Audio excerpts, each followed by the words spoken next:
Intestinal obstruction.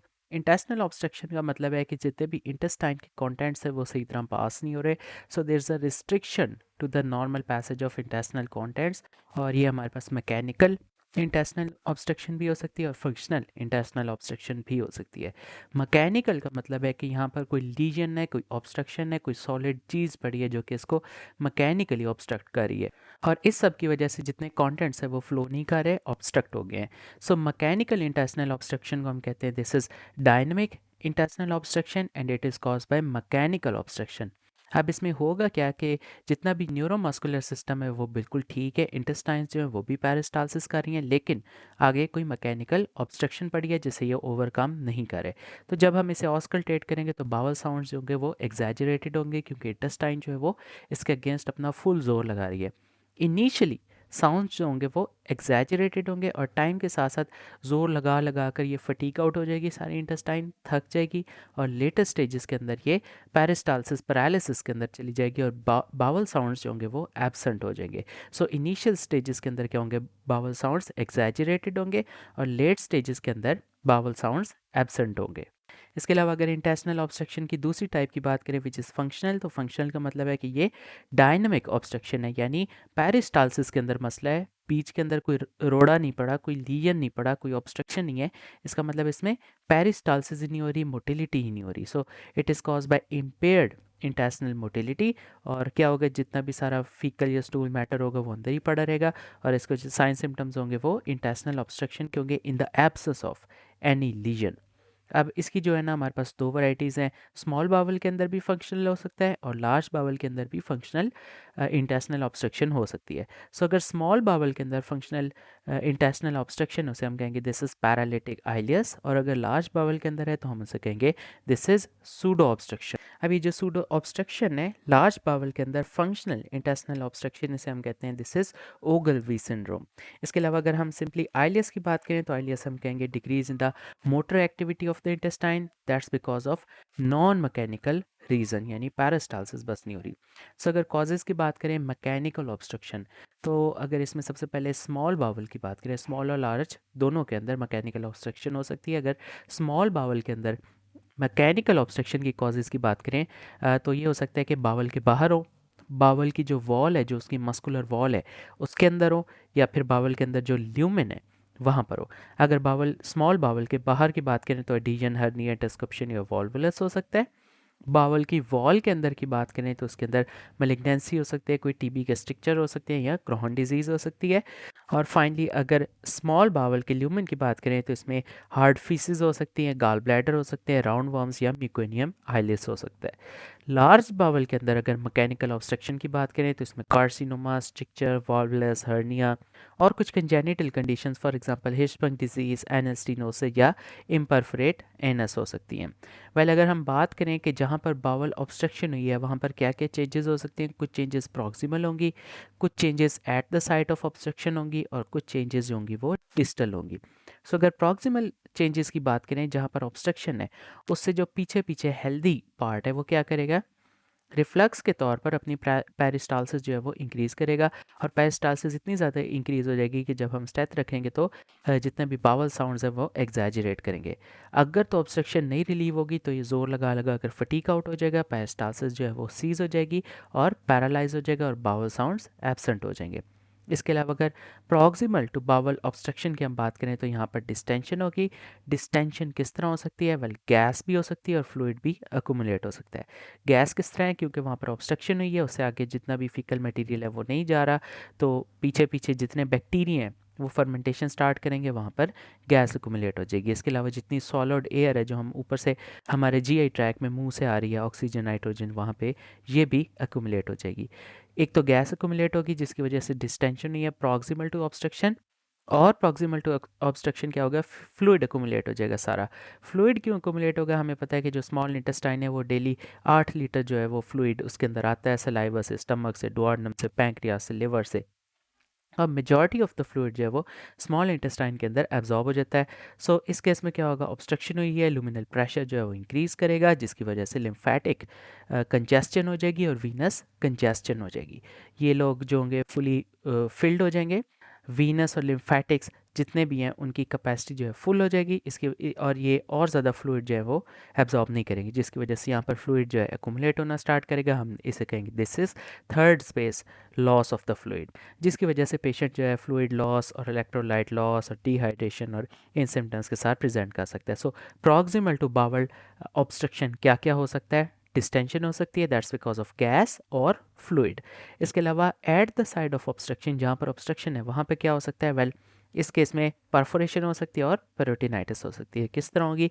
हमने कहा कि यही लिम्फेटिक्स और जितने भी वेन्स हैं ये कंजेस्ट हो जाएंगे, ठीक है, इनकी कंजेस्शन हो जाएगी और इसकी वजह से बाउल वॉल का एडीमा हो जाएगा। ये सारे जब सही तरह सक नहीं करेंगे तो फ्लूइड बाउल वॉल में ही रहेगा, वहाँ पर एडीमा हो जाएगा। एडीमा क्या करेगा? प्रेशर कॉज करेगा। सो जितनी आर्टरीज है वो कंप्रेस हो जाएंगी, आर्टीरियल ऑक्लूजन हो जाएगी। जब आर्टरीज ऑक्लूड हो जाएगी तो इस्कीमिया होगा, ब्लैकिश डिस्कलरेशन होगी, पेरिस्टालसिस जो है वो ख़त्म हो जाएगी। पेरिस्टालसिस ख़त्म, इस्कीमिया, वहाँ पे क्या हो गया? गैंग्रीन होना स्टार्ट हो जाएगी। जहाँ पर गैंग्रीन होगी वहाँ पर परफोरेशन होगी। परफोरेशन के बाद क्या होगा कि बैक्टीरिया और फीसिस जो है वो उस परफोरेशन में से बाहर निकल आएंगे और पेरिटोनियम में जा सकते हैं। So at the site of obstruction होगा क्या कि एडीमा, परफोरेशन एंड पेरिटोनाइटिस। उसके अलावा ऐसी चेंजेस जो कि डिस्टल टू द ऑब्स्ट्रक्शन है, ऑब्स्ट्रक्शन के बाहर क्या है? नॉर्मल हेल्दी गट है, तो वो क्या करेगी? नॉर्मल अपनी पेरिस्टालसिस करेगी। सब जब सारी पेरिस्टालसिस हो जाएगी, वहाँ से फ्लूइड भी सारा एब्जॉर्ब हो जाएगा, तो वो गट खाली हो जाएगी, वहाँ पर वैक्यूम बन जाएगा।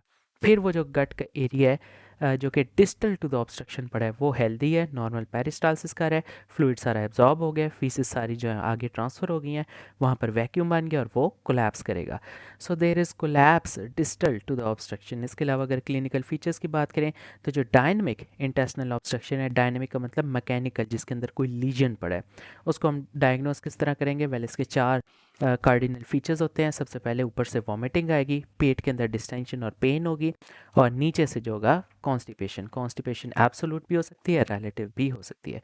सो अगर सबसे पहले एब्डोमिनल पेन की बात करें तो इसमें स्मॉल बावल भी ऑब्स्ट्रक्शन हो सकती है, लार्ज बावल ऑब्स्ट्रक्शन भी हो सकती है। जब भी स्मॉल बावल की ऑब्स्ट्रक्शन होगी उसमें सीवियर कॉल की पेन होगी, और पेन जो होगी एब्डोमेन में होगी, और अपर एब्डोमेन में भी हो सकती है, और अराउंड द अम्बलाइकल एरिया भी हो सकती है। सो अगर अपर एब्डोमेन और अराउंड द अम्बलाइकस है, this is going to be small bowel abdominal pain. ये तो था सारा स्मॉल बावल के ऑब्स्ट्रक्शन के फीचर्स। इसके अलावा अगर लार्ज बावल के अंदर ऑब्स्ट्रक्शन हो तो पेन होगी, लेकिन वो इंफ्रा अम्बलाइकल होगी, तुरनी से नीचे नीचे होगी। एब्डोमिनल पेन के बाद अगर बात करें वॉमिटिंग की, वेल जिजिनल के अंदर भी ऑब्स्ट्रक्शन हो सकती है, इलियम के अंदर भी ऑब्स्ट्रक्शन हो सकती है, और लार्ज बावल के अंदर भी ऑब्स्ट्रक्शन हो सकती है। अगर तो जिजिनम के अंदर ऑब्स्ट्रक्शन है तो इस केस में जो वॉमिटिंग होगी वो अर्ली फीचर है, ठीक है। जैसे ही इंटेस्टिनल ऑब्स्ट्रक्शन होगी साथ ही वॉमिटिंग स्टार्ट हो जाएगी, और वॉमिटिंग के अंदर बाइल होगा, so it's going to contain bilious contents. उसके अलावा अगर इलियम के ऑब्स्ट्रक्शन की बात करें तो ये रिकरेंट है, बार बार वॉमिटिंग आएगी, रेगुलर इंटरवल्स पे आएगी, एंड इट इज़ फिकुलेंट, वॉमिटस में से फीकल मटेरियल जो है वो निकलेगा। और फाइनली अगर वॉमिटिंग में लार्ज गट ऑब्स्ट्रक्शन की बात करें तो जो वॉमिटिंग है वो लेट फीचर है, ठीक है, पहले बाकी फीचर्स आएंगे, यानी पेट फूल जाएगा, कॉन्स्टिपेशन होगी, एंड में जाकर वॉमिटिंग जो है वो स्टार्ट होगी पेशेंट को, और वॉमिटस के अंदर जो है वो फीकल मटेरियल आएगा। इसके अलावा अगर एब्डोमिनल डिस्टेंशन की बात करें, वेल ये भी जिजिनम, इलियम और लार्ज गट की हैं। जिजिनम में जब भी डिस्टेंशन की बात होगी तो मिनिमल डिस्टेंशन होगी या एब्सेंट होगी। जिजिनल में जब भी ऑब्स्ट्रक्शन होगी तो एब्डोमिनल डिस्टेंशन नहीं होगी।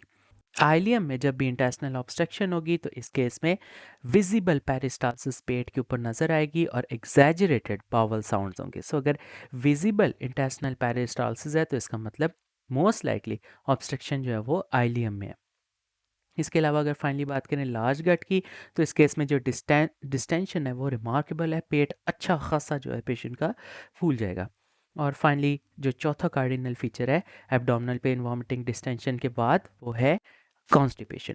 कॉन्स्टिपेशन जो है वो एब्सोल्यूट भी हो सकती है, रिलेटिव भी हो सकती है। एब्सोल्यूट के अंदर ना फीकल मटेरियल पास होता है ना फ्लेटस पास होता है, रिलेटिव के अंदर सिर्फ फ्लेटस पास होता है, फीसिस नहीं पास होते हैं। वेल कॉन्स्टिपेशन की बात करें तो कॉन्स्टिपेशन अर्ली फीचर भी हो सकता है, लेट फीचर भी हो सकता है। अगर लार्ज गट की बात करें, जब भी ऑब्स्ट्रक्शन लार्ज गट के अंदर होगी तो उसके अंदर कॉन्स्टिपेशन अर्ली फीचर है, वॉमिटिंग लेट फीचर है। इसका ऑपोजिट स्मॉल गट में, स्मॉल गट में जब भी ऑब्स्ट्रक्शन होगी तो कॉन्स्टिपेशन लेट फीचर है और वॉमिटिंग जो है वो अर्ली फीचर है। इसके अलावा इंटेस्टिनल ऑब्स्ट्रक्शन के अगर बाकी फीचर्स की बात करें तो डिहाइड्रेशन हो जाएगी, हमने कहा थर्ड स्पेसिंग हो रही है। सो जहाँ पर डिहाइड्रेशन हो रही है वहाँ पर इलेक्ट्रोलाइट भी लॉस होंगे। फॉर एग्जांपल हाइपोकलीमिया हो जाएगा, पायरेक्सिया हो सकता है, इस्कीमिया, परफोरेशन, इन्फ्लामेशन के साइंस होंगे, परफोरेशन होंगे तो पेरिटोनाइटिस के साइन होंगे। उसके अलावा हाइपोथर्मिया और पेशेंट जो है सेप्टिक शॉक के साथ प्रेजेंट कर सकते हैं। जितने भी ग्राम नेगेटिव गट के बैक्टीरिया वो सेप्सिस में पेशेंट को लेके जा सकते हैं। सो अगर क्लिनिकल फीचर्स की बात करें स्ट्रैंगुलेशन की, तो स्ट्रैंगुलेशन का मतलब है कि जो ब्लड सप्लाई है वो अक्लूड होगी है। सो इस केस में सवियर पेन होगी, टेंडरनेस होगी at the site of strangulation. Bowel sounds absent, patient जो होगा पायरेक्सिया शॉक में जाएगा और एलडीएच जो है वो इंक्रीज कर जाएगा। इसके अलावा अगर डायग्नोसिस की बात करें तो डायग्नोसिस हमेशा हमारे पास क्लिनिकल है, कुछ लैब्स करा सकते हैं जो कि सपोर्ट करेगा। एब्डोमिनल एग्जामिनेशन करेंगे तो देखेंगे एब्डोमिनल स्कार तो नहीं है, कोई हर्नियल ओरिफाइसिस वगैरह तो नहीं है। डीआरई करेंगे, कोई देखेंगे कोई ट्यूमर वगैरह, कोई और 7 चीज़ें तो नहीं है जिनको हम रूल आउट करें। इसके अलावा CBC, LFT, electrolytes, creatinine, amylase, glucose के लेवल्स जो हैं वो चेक करेंगे। एब्डोमिनल रेडियोग्राफ्स कराएंगे, वहाँ से हमें पता चलेगा कि डायग्नोसिस क्या है। अब रेडियोग्राफ के अंदर क्या क्या फाइंडिंग्स आ सकती है? वेल, सबसे पहले एक्सरे एब्डोमेन कराएंगे स्पाइन और इरेक्ट पोजीशन में। पहले हम क्या कराते थे? सुपाइन और इरेक्ट एक्सरे कराते थे, लेकिन आजकल हम सिंपली सुपाइन एक्सरे जो है वो यूज़ करते हैं। सो इंटेस्टिनल ऑब्स्ट्रक्शन को हम एक्सरे के ऊपर डिटेक्ट करेंगे और इसके अंदर क्या नजर आएगा? डायलेटेड बावल लूप्स नजर आएंगे। जहाँ पर ऑब्स्ट्रक्शन होगी वहाँ पर डायलेटेड बावल लूप्स नजर आएंगे। इसके अलावा अगर मज़ीद डिटेल में देखें तो हमें पता है कि जिजिनम, आइलियम और लार्ज बावल के अंदर भी ऑब्स्ट्रक्शन होती है। पहली बात, डायलेटेड बावल लूप्स तीनों में नजर आएंगे। दूसरी बात, इनके अपने कुछ कुछ करैक्टरिस्टिक साइंस हैं। फॉर एग्जांपल, अगर जिजिनम के अंदर ऑब्स्ट्रक्शन है, पहली बात डायलेटेड बावल लूप्स आएंगे। दूसरी बात, इसके अलावा वैल्वुले कॉन्वेंटीज नजर आएंगे। सो हम जिजिनम में कह सकते हैं कि वैल्वुले कॉन्वेंटीज होंगी जो कि हमारे पास नजर आएंगी as a stacked coin appearance. ऐसे लगेगा जिस तरह कॉइन्स को हमने स्टैक कर दिए and they are across the width of the bowel, they are regularly spaced, इनके दरमियान जो इंटरवल होगा वो इक्वल होगा।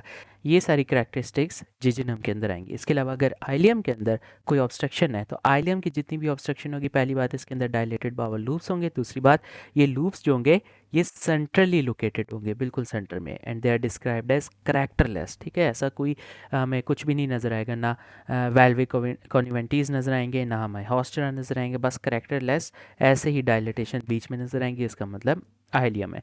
और इसके अलावा अगर लार्ज बावल की बात करें तो लार्ज बावल में होते क्या हैं? हॉस्टराज होते हैं। सो इसमें हमें हॉस्टराज नज़र आएंगे विच आर स्पेस्ड इरेगुलरली। अब यहाँ पर डिफरेंस आता है कि हॉस्टरा जो है इरेगुलर है और वैल्वे कॉन्वेंटीज जो कि जिजिनम में होते हैं ये रेगुलरली होते हैं। सो लार्ज बावल के अंदर हॉस्टराज नज़र आएंगे जो कि इरेगुलर होंगे, they do not cross the whole diameter of the Bawal.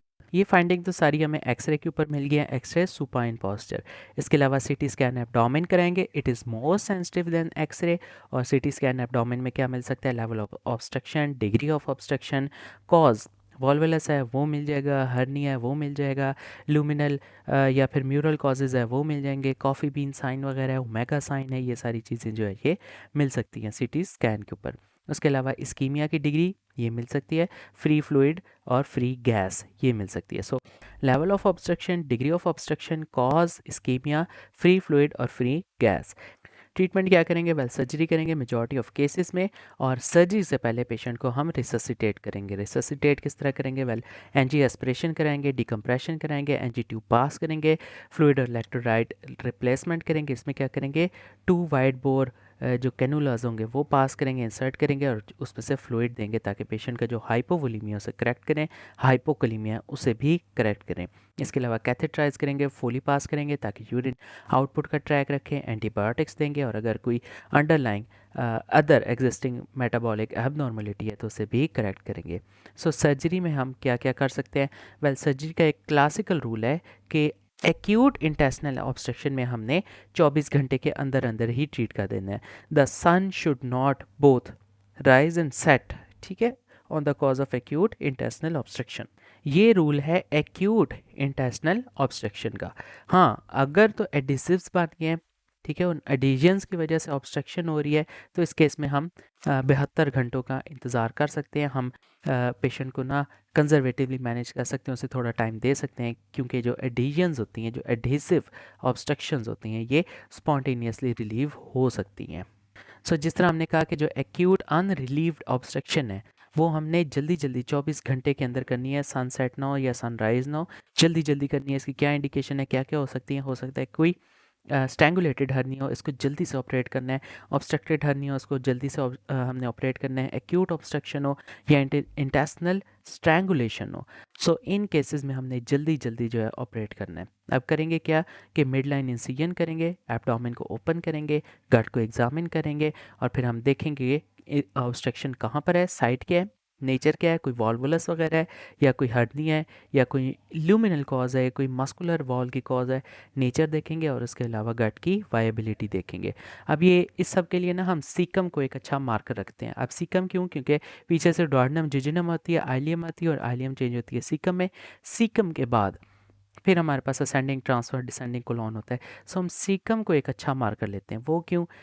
अगर तो सीकम हमारे पास कोलैप्स है तो इसका मतलब कि जो ऑब्स्ट्रक्शन है वो स्मॉल बावल में होगी, क्योंकि अभी हमने फीचर्स पढ़े हैं जहाँ ऑब्स्ट्रक्शन होती है उसके डिस्टल जितना पार्ट होता है वो वहाँ पर वैक्यूम बनती है और वो कोलैप्स हो जाता है। सो अगर सीकम कोलैप्स है तो इसका मतलब caecum is distal to the obstruction, यानी ऑब्स्ट्रक्शन जो है वो सीकम से पहले पहले है। कहाँ पर हो सकती है? स्मॉल इंटेस्टाइन में। और अगर सीकम जो है वो डायलेट है तो इसका मतलब कि जो ऑब्स्ट्रक्शन है वो लार्ज बावल के अंदर है। सीकम क्यों डायलेट हुआ है? क्योंकि ऑब्स्ट्रक्शन से जितनी चीज़ें प्रॉक्सिमल होती हैं वो डायलेट हो जाती हैं। सो इस केस में सीकम को हम एज अ मार्कर यूज़ करते हैं। सो सबसे पहले हम क्या करेंगे, हमें अगर कोई डायलेटेड गट मिली है सबसे पहले उसे डीकम्प्रेस करेंगे, एनजी पास करेंगे, जिसे हम कहेंगे डीकम्प्रेशन बाय एनजी एस्पिरेशन। और इसके अलावा जो कॉज होगी ऑब्स्ट्रक्शन की उसको ट्रीट करेंगे। एडिजन है तो उसकी एडिनोलाइसिस करेंगे, वॉल्वुलस है तो उसे अनट्विस्ट वगैरह करेंगे। सो बाद में इसकी कॉज को ट्रीट करेंगे। इसके अलावा जो ऑब्स्ट्रक्शन है उसको जब हमने रिलीव कर दिया है तो फिर बाकी सब कुछ स्टिच करके पेशेंट को जो है भेज देंगे। हाँ, कुछ केसेस के अंदर हम शक में पड़ सकते हैं, हमें नहीं पता चल रहा कि गट जो है वो वायबल है या गट जो है वो वायबल नहीं है। अगर तो गट वायबल है तो इट्स ओके, अगर तो गट गैंग्रीन में है तो हम उस गैंग्रीन वाले पार्ट को काट के फेंक देंगे और बाकी एनास्टोमोसिस कर देंगे। इसके अलावा अगर गट डाउटफुल है, हमें नहीं पता चल रहा कि यार इसको काटना है नहीं काटना, गैंग्रीन है कि नहीं है, लाइव तो नहीं है, तो फिर हम क्या करेंगे कि उस गट के पीस को हॉट सलाइन सोक्ड के अंदर, ठीक है, 10 मिनट के लिए रख देंगे और 100% ऑक्सीजन देंगे। In simple words, hot saline के अंदर हॉट सलाइन का ना कपड़ा लेंगे, उसके अंदर रैप कर देंगे। सिंपल वर्ड्स की अगर बात करें तो हॉट सलाइन के अंदर और 100% ऑक्सीजन के अंदर 10 मिनट के लिए रख देंगे। हॉट इसलिए क्योंकि वो बॉडी टेम्परेचर मैच करना होता है 37 या थोड़ा सा वार्म। सो हॉट सलाइन और 100% ऑक्सीजन के अंदर 10 मिनट के लिए रखेंगे और उसके बाद हम वायबिलिटी के साइंस देखेंगे। अगर तो डार्क कलर लाइट हो जाता है सलाइन और ऑक्सीजन के बाद तो इसका मतलब गट वायबल है, उसको छोड़ देना है। इसके अलावा अगर तो मिजेंट्री को हमने प्रिक किया, मिजेंट्री वो जगह होती है जहाँ से ये सारी गट जो है कनेक्टेड होती है, इसकी ब्लड सप्लाई होती है। मिजेंट्री को हमने प्रिक किया और इसमें से ब्लीड हो रहा है और इसके जो फर्म शाइनी टेक्सचर है वो वापस आ गया है, पेरिस्टालसिस जो है वो स्टार्ट हो गया है, तो इसका मतलब कि गट जो है वो वायबल है। और अगर ये सब नहीं है, डार्क कलर की है, पेरिस्टालसिस नहीं हो रही, प्रिक किया है मिजेंट्री को, ब्लीड नहीं हो रहा, डल हो गई है, ठीक है, उसके ऊपर जितनी शाइनी सरफेस थी स्मूथ वो ख़त्म हो गई है, लस्टरलेस हो गया है, फैबी थिन फ्लॉपी सी हो गई है, ठीक है, डेड लाइक हो गई है, तो ये सारे साइंस हैं नॉन वायबिलिटी के। सो इस केस में हम क्या करेंगे, उसे काट देंगे। हाँ, जब एक ही गट के ऊपर मल्टीपल एरियाज़ हैं जो कि डाउटफुल हैं, ठीक है, मतलब ये पूरी गट ही ऐसी की ऐसी है या उसके ऊपर बहुत सारे पैचेस बने हैं जिसका हमें नहीं पता चल रहा कि ये गैंग्रीन है कि या अलाइव है, there are multiple areas of doubtful viability, तो इसमें हम क्या करेंगे कि ठीक है, उसको उधर ही छोड़ देंगे, रख देंगे, पेशेंट को वापस स्टिच कर देंगे और फिर दोबारा उसको 24 से 48 घंटे के बाद बुलाएंगे सेकंड लुक लेप्रोटमी करने के लिए। देखेंगे गट जो है वो वापस ठीक हो गई है या नहीं, जो जो ऐसा गैंग्रीन का होगा उसे रिसेक्ट करते जाएंगे। इसके बाद अगर कॉम्प्लिकेशंस की बात करें इंटेस्टिनल ऑब्स्ट्रक्शन की, तो हाइपोवोलीमिया, शॉक, रीनल फेलियर हो सकता है, पेरिटोनाइटिस, सेप्टिसीमिया और ARDS which is acute respiratory distress syndrome है। इसके बाद नेक्स्ट टॉपिक है दिस इज एडहेसिव ऑब्स्ट्रक्शन। अब इसमें होगा क्या कि ऑब्स्ट्रक्शन होगी that is because of fibrous bands. So peritoneal adhesions होगी, एडिशंस को हम कहते हैं these are abnormal fibrous bands. अब ये जो फाइब्रस बैंड्स होते हैं होते कहाँ पे हैं? They can be between organs और टिश्यूज़, या दोनों के बीच में होते हैं, यानी ऑर्गन टिश्यूज़ में भी हो सकते हैं, टिश्यू टिश्यू में भी हो सकते हैं, ऑर्गन ऑर्गन के बीच में भी हो सकते हैं। अब मेजॉरिटी ऑफ द कॉज जो है स्मॉल बाउल ऑब्स्ट्रक्शन की हमारे पास यही है, adhesive obstruction. This is a major cause of small bowel obstruction, 60 to 70% होती है।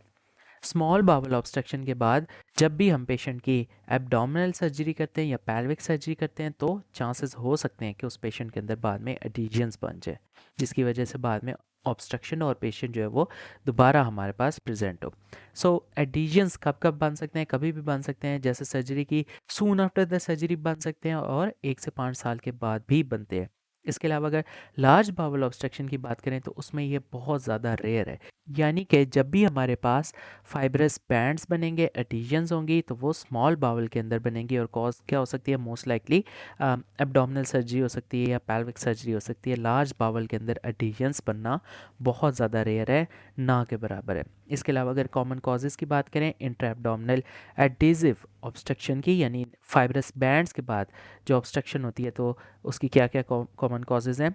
इस्कीमिया की वजह से हो सकता है, फॉरेन बॉडी मटेरियल अंदर रह गया, अगर फॉर एग्जांपल टाक रह गए, गॉज रह गई है, स्पंजेस रह गए हैं, तो उसके बाद भी एडिशंस बन सकते हैं। इन्फ्लेमेटरी कंडीशंस है, फॉर एग्जांपल पेशेंट हमारा पेरोटिनाइटिस का है तो उसके अंदर भी एडिजिव फाइब्रस बैंड्स बन सकते हैं। ट्यूबरकुलोसिस के अंदर एडिजिव ऑब्स्ट्रक्शन हो सकती है। इसके अलावा रेडिएशन, ठीक है, लगाइए पेशेंट को रेडिएशनल एंट्राइटिस, इसके अंदर भी एडिजिव ऑब्स्ट्रक्शन हो सकती है। So ischaemia, foreign material, for example sponges हो गए, सिल्क हो गया, गॉज हो गया, टैल्क हो गए, इन्फ्लेमेटरी कंडीशंस, पेरोटिनाइटिस, टीपी हो गया, रेडिएशन होगी। इसके अलावा क्लिनिकल फीचर्स के हैं एडिजिव ऑब्स्ट्रक्शन के? वेल, इसमें पेन होगी एब्डोमेन में, कॉलिकी, डिस्टेंड हो जाएगा, एब्डोमिनल डिस्टेंशन, वॉमिटिंग और कंस्ट्रिक्शन, कॉन्स्टिपेशन, ये सारे ऑब्स्ट्रक्शन वाले फीचर्स हैं। इसके अलावा इनिशियली बावल साउंड जो होंगी एग्जैजरेट करेंगी, लेटर जो होंगी वो एब्सेंट हो जाएंगी। पेशेंट जो होगा टेकी के साथ प्रेजेंट करेगा, डिहाइड्रेशन के साथ, इलेक्ट्रोलाइट इम्बैलेंस के साथ प्रेजेंट करेगा। प्लेन एक्सरे कराएंगे तो अगेन डायलेटेड लूप्स नजर आएंगे। बाकी इन्वेस्टिगेशन क्या होगी? हीमोग्लोबिन, यूरिया, क्रेटिनिन और इलेक्ट्रोलाइट्स वगैरह करेंगे। ट्रीटमेंट में क्या करेंगे? वेल, सबसे पहले पेशेंट को रिवाइव करेंगे, रिससिटेट करेंगे।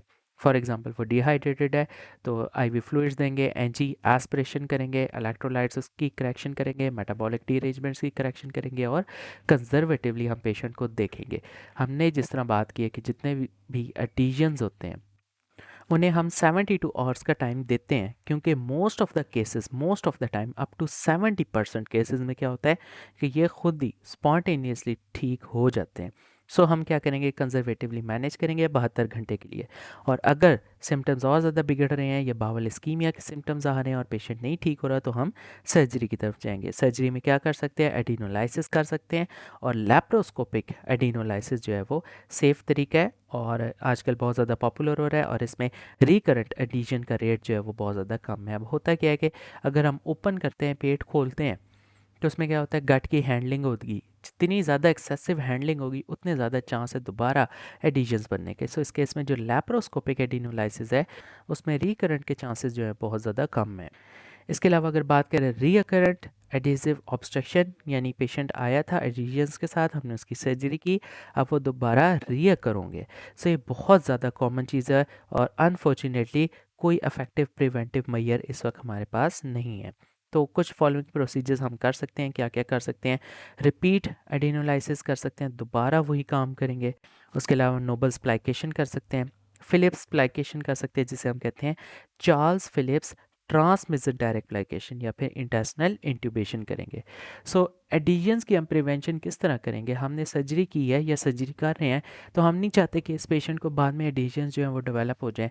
क्या क्या प्रिवेंशन हम कर सकते हैं? वेल, पहली बात, गट हैंडलिंग जो है उसे कम करना है। एक्सेसिव गट हैंडलिंग की वजह से एडिशंस बनते हैं।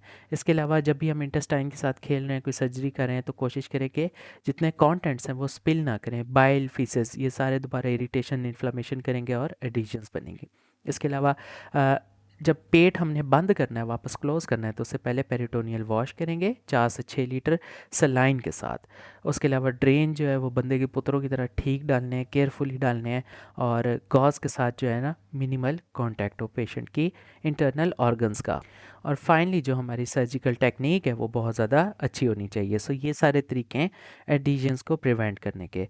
इसके अलावा अगर हम बात करें obstruction, that's because of bands. तो ये बैंड्स होते क्या हैं? These are dense fibrous strings और ये जो स्ट्रिंग्स होते हैं ये कहाँ से कहाँ तक अटैच होते हैं? वेल इनकी एक साइड जो होती है वो एब्डोमेन के साथ अटैच होती है और दूसरी साइड जो है वो किसी और जगह के साथ अटैच हो सकती है, फॉर एग्जांपल बावल के साथ हो सकती है। और ये करते क्या है कि इंटेस्टाइन को एंट्रैप कर लेते हैं। सो जब इंटेस्टाइन हमारे पास एंट्रैप हो जाएगी तो उसकी वजह से ऑब्स्ट्रक्शन हो जाएगी। So these dense fibrous strings which are attach from one side with the abdomen and to another side with the bowel cause entrapment of the intestine leading to obstruction and often dangerous strangulation. So जो common cause है क्या क्या हो सकती हैं? Well ओमेंटल bands हो सकते हैं, उसके अलावा सर्जिकल फाइब्रस बैंड्स हो सकते हैं, इसकी वजह से ऑब्स्ट्रक्शन हो सकती है। ट्यूबरकुलस बैंड्स ये हमारे पास ऑब्स्ट्रक्शन करा सकते हैं। और विटेलो इंटेस्टिनल डक्ट ये हमारे पास इन ऑब्स्ट्रक्शन जो है वो करा सकती है। सो अगर ऑब्स्ट्रक्शन होगी है बैंड्स की वजह से, ये फाइब्रस बैंड्स बन गए, तो इस केस में हम मैनेज किस तरह करेंगे? वेल मैनेजमेंट में ओपन सर्जरी कर सकते हैं या फिर लैप्रोस्कोपी के थ्रू हम उसे मैनेज करेंगे। और मैनेज करने से पहले हम पेशेंट को रिससिटेट करेंगे। क्लिनिकल फीचर्स क्या हैं? वेल वही सारे हैं जो कि इंटेस्टिनल ऑब्स्ट्रक्शन के हैं। Next we have volvulus. Volvulus होता है कि it's the twisting of a loop of bowel. Bowel loop अपने ही ना अराउंड जो है वो ट्विस्ट हो जाता है और उसकी जो मिजेंट्री है जहाँ से उसकी ब्लड सप्लाई आ रही है वो कंप्रेस हो जाती है, ऑब्स्ट्रक्ट हो जाती है, जिसकी वजह से जो मेन वेसल्स बावल को सप्लाई कर रही हैं वहाँ पर ओक्लूजन हो जाती है, इस्कीमिया और इन्फार्क्ट हो सकता है। So volvulus is actually the twisting of loop of bowel around its mesentery, जिसकी वजह से ऑब्स्ट्रक्शन होगी, ऑक्लूजन होगी मेन वेसल्स की, और उसके बाद जो पेशेंट वो प्रेजेंट करेगा पेन के साथ और इंटेस्टिनल ऑब्स्ट्रक्शन के फीचर्स के साथ। सो अगर वॉल्वुलस की बात करें तो वॉल्वुलस कहाँ कहाँ बन सकता है? सिग्मॉइड कोलॉन में वॉल्वुलस बन सकता है, सीकम में वॉल्वुलस बन सकता है, और स्मॉल इंटेस्टाइन में वॉल्वुलस बन सकता है। ये वाले बहुत ज़्यादा कॉमन है। इसके अलावा बहुत रेयर कॉजेज़ में हमारे पास गॉल ब्लैडर में वॉल्वुलस बन सकता है या स्टमक के अंदर भी बन सकता है। सो अगर हम बात करें सबसे पहले सीकम के वॉल्वुलस की, तो ये कुड़ियों में होता है। ये सीकल वॉल्वुलस जो है ये फीमेल्स के अंदर होता है। C for caecum, C for कुड़ियाँ, सी फॉर क्लॉकवाइज फैशन। ये जो ट्विस्ट करता है ये क्लॉकवाइज ट्विस्ट करता है, जिसकी वजह से पेशेंट जो है वो इंटेस्टिनल ऑब्स्ट्रक्शन के साइन और सिम्टम्स के साथ प्रेजेंट करेगा। एग्जामिनेशन जब भी हम करेंगे तो हमें पैल्पेबल स्वेलिंग जो है वो मिलेगी left side of the abdomen के ऊपर, या मिड लाइन में मिल सकती है या लेफ्ट के ऊपर मिल सकती है। उसके अलावा एब्डोमिनल रेडियोग्राफ्स करेंगे, एक्सरे करेंगे तो हमें क्या नज़र आएगा? गैस फिल्ड आइलियम या डिस्टेंटेड सीकम। अब ये जो डिस्टेंशन है और गैस फिलिंग है that's because of intestinal obstruction. Barium enema कराएंगे तो हमें मिलेगा बर्ड बीक डिफॉर्मिटी। अब ये थोड़ा डिफरेंट है बैरियम जो हम स्वालो कराते हैं। अगर हम बैरियम स्वालो कराएं बर्ड बीक साइन मिले तो ये होता है एक्लेजिया, और अगर नीचे से बैरियम दें, बैरियम एनीमा कराएं, तो उसमें अगर हमें बर्ड बीक डिफॉर्मिटी मिलती है this is going to be caecal volvulus. Treatment क्या करेंगे? वेल पेशेंट को सबसे पहले रिससिटेट करेंगे, उसके बाद उसकी लेप्रोटमी करेंगे, पेट खोलेंगे। जब पेट खोलेंगे तो उस वॉल्वुलस को हम ट्विस्ट करेंगे, और अगर तो सीकम हमारे पास वाइबल है, ठीक है, बिल्कुल फ्रेश है, पिंक नज़र आ रहा है, उसमें सारे वाइबिलिटी के साइंस हैं, तो हम क्या करेंगे? सीकोपैक्सी करेंगे और सीकोस्टमी करेंगे। सीकोपैक्सी का मतलब है कि उस सीकम को हम एब्डोमिनल लैटरल वॉल के साथ पक्का पक्का फिक्स कर देंगे ताकि ये दोबारा ना घूमे, दोबारा ट्विस्ट अराउंड ना हो। उसके अलावा सिकोस्टमी करेंगे, और अगर तो हमारे पास सीकम ठीक नहीं है, गैंग्रीनस है, तो फिर राइट हेमिकोलेक्टमी करेंगे। राइट हेमिकोलेक्टमी में हम क्या करते हैं कि डिस्टल 30 सेंटीमीटर जो होता है आइलियम उसे काटते हैं, सीकम काटते हैं, असेंडिंग कोलॉन काटते हैं, उसके अलावा हेपेटिक फ्रैक्चर जो है उसे काटते हैं, और प्रॉक्सिमल 1/3 जो है ट्रांसवर्स कोलॉन का वो सारा काट देते हैं, रिमूव कर देते हैं। इसके बाद बात करें अगर सिग्मॉइड वॉल्वुलस की, तो जिस तरह सीकल वॉल्वुलस कुड़ियों में ज़्यादा था तो सिग्मॉइड वॉल्वुलस जो है ये मेल्स में ज़्यादा है। Sigmoid volvulus is associated because of high fibre diet. अब हाई फाइबर डाइट की वजह से क्या होता है कि मोटिलिटी बहुत ज़्यादा हो जाती है, या फिर कोई और ऐसे फैक्टर्स जिसकी वजह से मोटिलिटी बहुत ज़्यादा हो। फॉर एग्जांपल पेशेंट कोई कॉन्स्टिपेशन का था, उसने लेग्जेटिव अब्यूज़ किया, इतनी ज़्यादा लेग्जेटिव नहीं है कि वो सब कुछ वॉश आउट हो गया। सो हाई फाइबर हो गया, लेग्जेटिव अब्यूज़ हो गए, मेल्स हो गए, ये सारे रिस्क फैक्टर्स हैं सिग्मॉइड वॉल्वुलस के। इसके अलावा सिग्मॉइड वॉल्वुलस के अंदर होता क्या है कि एंटी क्लॉकवाइज रोटेशन होती है। ये डिफरेंट है सीकल। सीकल में क्लॉकवाइज होता है, फीमेल्स के अंदर होता है, सिग्मॉइड जो होता है ये मेल्स के अंदर होता है और इसमें एंटी क्लॉकवाइज रोटेशन होती है। इसके अलावा अगर सिग्मॉइड वॉल्वुलस के प्री डिस्पोजिंग फैक्टर्स की बात करें तो उसमें एडिशंस आ सकता है, ठीक है, ओवरलोड, पेल्विक कोलॉन आ सकती है, लॉन्ग पेल्विक मीजोकोलॉन वगैरह वगैरह आ सकती हैं। कभी कभी होता क्या है कि हमारे पास कंपाउंड वॉल्वुलस बनता है जिसे हम कहते हैं इलियोसिग्मॉइड नॉटिंग। अब होता क्या है कि जो आइलियम होता है वो सिग्मॉइड वॉल्वुलस की रूट में आ जाता है और इसको इंसर्कल कर लेता है, जिसे हम कहते हैं आइलियोसिग्मॉइड नॉटिंग, या इसका दूसरा नाम है कंपाउंड वॉल्वुलस। इसमें आइलियम भी होगा और सिग्मॉइड भी होगा। सिग्मॉइड वॉल्वुलस तो बन ही रहा है, साथ जो आइलियम है वो भी इसे इंसर्कल कर लेगा।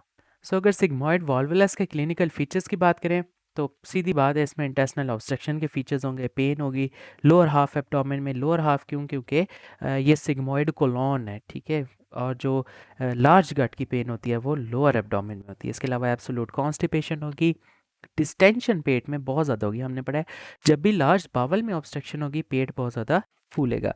इसके अलावा लेफ्ट आइलिक फोसा में से हमारे पास डिस्टेंशन ये निकलेगी और फिर वो पूरे एब्डोमेन में फैलना शुरू होगी। सो जो लेफ्ट आइलिक फोसा है वहाँ पर क्या चीज़ पड़ी होती है? वहाँ पर सिग्मॉइड कोलॉन होता है। इसके अलावा लेट फीचर है वॉमिटिंग, क्योंकि हमने पढ़ा है लार्ज गट में जो वॉमिटिंग होती है वो लेट होती है। और इसके अलावा पेशेंट जो है वो पेरिटोनाइटिस के साथ प्रेजेंट कर सकता है। इन्वेस्टिगेशन क्या करेंगे? एक्सरे कराएंगे। एक्सरे में क्या नज़र आएगा? ओमेगा साइन, या जिसे कॉफ़ी बीन साइन कहते हैं या bent in the tube sign कहते हैं, ये नज़र आएगा। ओमेगा ओमेगा जिस तरह यू लिखते हैं ना ABCD के अंदर WXYZ, जो यू होता है ना, यू को उल्टा दें, उलट कर दें, अपसाइड डाउन कर दें, तो वो हमारे पास ओमेगा साइन बनता है। सो ओमेगा साइन में होगा क्या कि सिंगल क्रॉसली डिस्टेंडेड लूप्स हमें कोलॉन के नजर आएंगे जो कि पेल्विस में से निकल रहे होंगे और टुवर्ड्स द डायफ्राम एक्सटेंड करेंगे और फिर वापस घूम के ये पेल्विस की तरफ आएंगे। सो इसे हम कॉफ़ी बीन साइन भी कहते हैं, ओमेगा साइन भी कहते हैं। सो अगर ट्रीटमेंट की बात करें तो सिग्मॉइड जो वॉल्वुलस है उसके पेशेंट को किस तरह ट्रीट करेंगे? सबसे पहले सीधी बात, रिससिटेट करेंगे। जब भी इंटेस्टिनल ऑब्स्ट्रक्शन के आने हैं पेशेंट, उन्हें रिससिटेट करना है, फ्लूइड एनजी डीकम्प्रेशन करनी है। फिर हमने क्या करना है कि फ्लेक्सिबल या रिजिड सिग्मोइडोस्कोपी करनी है। अब सिग्मोइडोस्कोपी करने से क्या होगा कि पेशेंट को टेम्परेली रिलीफ जो है वो मिल जाएगा। और इस केस में तब तक हम क्या करेंगे? गट को प्रिपेयर करेंगे ताकि हम इलेक्टिव रिसेक्शन करें बाद में उस रिडंडेंट गट की। और जो पीस हम गट का काट देंगे, जिसे हम रिसेक्ट करेंगे, तो फिर उससे ऊपर और उससे नीचे वाले पीसेस को हम आपस में दोबारा जोड़ेंगे। तो इसे हम कहेंगे कि कंटिन्यूटी एनास्टोमोसिस की है। सो सिंपली हम कह सकते हैं कि सिग्मोइडोस्कोपी की, जिसकी वजह से टेम्परेरी रिलीफ मिला। तब तक हम गट को प्रिपेयर करेंगे। प्रिपेयर करने के बाद हम क्या करेंगे? इलेक्टिव रिसेक्शन एंड एनास्टोमोसिस करेंगे। अगर तो हमने सिग्मोइडोस्कोपी की है और पेशेंट को रिलीफ नहीं मिला, ये सब कुछ फेल हो गया है, तो फिर हम इसमें क्या करेंगे? सिग्मोइड कोलॉन की अनट्विस्टिंग करेंगे। अनट्विस्टिंग किस तरह करेंगे? वेल, इसमें हमारे पास डिफरेंट ऑप्शंस है। पहली बात, हमारे पास सिग्मोइड जो कोलॉन है जिसका वॉल्वुलस बना है, क्या वो गैंग्रीनस है या वो वायबल है? सपोज हमने वो सिग्मॉइड वॉल्वुलस देखा और वो गैंग्रीनस था, तो फिर क्या करेंगे? जो गैंग्रीनस पार्ट है उसे हम काट देंगे, रिसेक्ट कर देंगे, और जो ऊपर नीचे वाले दोनों पार्ट्स बच गए हैं उन्हें हम बॉडी से बाहर निकाल देंगे और उनकी हम कोलोस्टमी कर देंगे। सो ऐसा कोलॉन जिसको हम बाहर निकाल दें, या और ये बाहर कहाँ से निकलेगा? लेफ्ट साइड से, लेफ्ट आइलिक फोसा। हमें पता है जो इलियोस्टमी होती है वो राइट साइड से होती है, जो कोलोस्टमी होती है वो लेफ्ट साइड से एब्डोमेन से बाहर आएगा। इस केस में हुआ क्या है कि हमने ऊपर वाले और नीचे वाले दोनों पार्ट्स को पेट से बाहर निकाल दिया, तो हम इसे कहेंगे this is double barrel colostomy, या इसका दूसरा नाम है पॉल म्यूकुलिक्स प्रोसीजर। यानी सिंपली गैंग्रीनस पार्ट को काटा और डबल बैरल कोलोस्टमी कर दी। हाँ, ये तो हमने सब तब किया जब सिग्मॉइड वॉल्वुलस गैंग्रीन में था। अगर तो सिग्मॉइड वॉल्वुलस जो है वो वायबल है, तो फिर इस केस में हम क्या करेंगे? सिग्मॉइडोपैक्सी कर सकते हैं। पैक्सी का मतलब है जोड़ देना। हम उस सिग्मॉइड को पकड़कर जोड़ देंगे, फिक्स कर देंगे with a lateral abdominal wall. इसे हम कहेंगे दिस इज सिग्मॉइडोपैक्सी। ये तब करेंगे जब सिग्मॉइड वॉल्वुलस हमारे पास वायबल होगा। लेकिन इस सिग्मॉइडोपैक्सी का एक साइड इफेक्ट है कि इसका रीअकरेंस जो है वो बहुत ज़्यादा होता है। तो फिर इस रीअकरेंस से बचने के लिए हम क्या करेंगे? सिग्मॉइड कोलेक्टोमी करेंगे। This is not कोलेक्टमी, this is colectomy, ठीक है। यानी हम उसके अंदर होल क्रिएट करेंगे, उसे काट के फेंकेंगे नहीं, फॉलोड बाय कोलोस्टमी। यानी सिंपल वर्ड में कोलेक्टोमी करेंगे और कोलोस्टमी करेंगे। इसे हम कहेंगे पॉल मिकुलिक्स या हार्टमैन्स प्रोसीजर। तो जब हमने यहाँ पर कोलोस्टमी किया तो कोलोस्टमी का क्या मतलब है कि कोलोन का जो पीस है वो हमने स्टमक से बाहर निकाल दिया, उसके साथ थैली लगा दी है।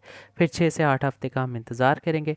6 से 8 हफ्ते के अंदर ये सारी इन्फ्लेमेशन जो है जब ये सेटल डाउन हो जाएगी तो हम दोबारा एनास्टमोसिस कर देंगे और कंटिन्यूटी को मेंटेन कर देंगे। Next topic is intussusception. Intussusception क्या होता है कि telescoping of one segment of bowel into its own self या एडजेसेंट सेगमेंट। ये इसी तरह होता है वो जिस तरह स्टायरोफोम के कप नहीं आते, एक के अंदर एक घुसा होता है, एक के अंदर एक घुसा होता है। सो अगर इंटेस्टाइन भी अपने अंदर ही इसी तरह खुद घुस जाए तो हम उसे कहते हैं इंटरस्क्रिप्शन। सो होता क्या है कि एक पार्ट जो होता है वो गट का वो थोड़ा सा प्रोलैप्स हो जाता है और वो इमीडिएटली एडजॉइनिंग गट के अंदर जो है वो घुस जाता है। इस सारे फिनोमेना को हम कहते हैं this is telescoping of one segment of bowel into adjacent segment. अब अगर इंटरस्क्रिप्शन की टाइप्स की बात करें तो मोस्ट ऑफ द टाइम जो कीड़ा होगा, एक कीड़ा इलियम में होगा, एक कीड़ा जो होगा वो कॉलिक में होगा, सिर्फ यही इंटरस्क्रिप्शन करेंगे। फॉर एग्जांपल आइलियो कॉलिक हो सकता है जिसमें इलियम जो है वो घुस जाए कोलॉन के अंदर, ठीक है, सीकम और कोलॉन के अंदर। इसके अलावा आइलो इलियल हो सकता है, इलियम जो है वो अपने ही अंदर घुस जाए। इसके अलावा आइलो सिकल हो सकता है, आइलियम जो है वो घुस जाए सीकम के अंदर। या फिर कोलो कॉलिक हो सकता है, कोलॉन जो है वो एडजेसेंट कोलॉन के अंदर घुस जाए। या आइलियम के साथ मसला होना या कोलॉन के साथ। सो आइलियो कॉलिक, आइलियो एलियल, आइलियो सिकल या फिर कोलो कॉलिक। तो अगर पैथोफिजियोलॉजी की बात करें, इसके पार्ट्स देखें तो एक पार्ट होगा जो अंदर घुस रहा होगा, ऐसी बात है। एक मिडल ट्यूब होगी जो अंदर होगी और एक आउटर टेबल होगा। जो पार्ट अंदर घुसा हुआ होगा, ठीक है, अपने अंदर ही जो घुस गया है, एंटरिंग पार्ट है, उसे हम कहते हैं इंटोस्केप्टम। फिर एक मिडल ट्यूब होगी जिसे हम कहते हैं रिटर्निंग पार्ट, और फिर एक आउटर टेबल होगा या शीट होगी जिसे हम कहते हैं इंटरस्कैपियन।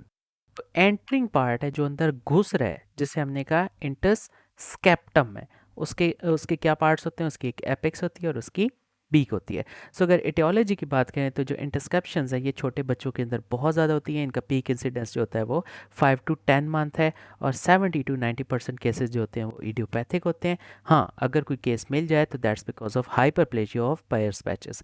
पायर्स पैचेस कहाँ होते हैं, आइलियम में होते हैं, इसीलिए हमने कहा जो मोस्ट ऑफ द टाइम कीड़ा होगा वो आइलियम को ही होगा। सो यहाँ पर जितने पायर्स पैचेस हैं उनका हाइपरप्लेजिया हो जाता है।